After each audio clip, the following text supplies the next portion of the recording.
This new board game is called 2045, where players can participate in an imaginary Chinese invasion 20 years in the future. The board game simulates an armed conflict near Taiwan, and it's releasing at a time of renewed tensions with Beijing. 2045 lets players face the challenges of war by role-playing characters in the 10 days ahead of an attack.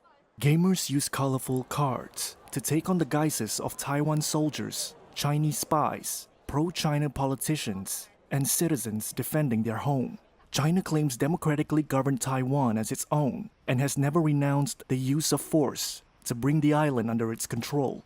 Taiwan's president and his government strongly object to China's sovereignty claim and say only the island's people can decide their future. The board game's maker, Mizo Games, began raising money for the project in August. The Taiwanese company raised over $120,000 within 2.5 months. Chang Shaolian is Mizo's founder. I want the players to feel that they want to win and to think about what they will do to win. In this game there are two types of victories, individual victory and the victory of Taiwan. The two outcomes pose a huge conflict of values for the players. I don't want players to play the game with just the mindset to learn, but I want them to play the game with the desire to participate in and win this war on the table. The game is also set for release in the US and Europe. Players who tested the game told Reuters they learned more about the implications of real war. Through this game, players can learn where the People's Liberation Army may land. Although I care about political issues, I'm not very knowledgeable on military matters. And so through this game, I understood more about where the PLA may land in Taiwan and launch an attack.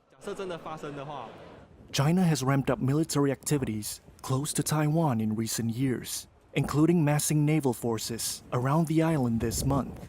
And the development of 2045 came at a time when Taiwan officials have intensified preparations for scenarios including a China conflict.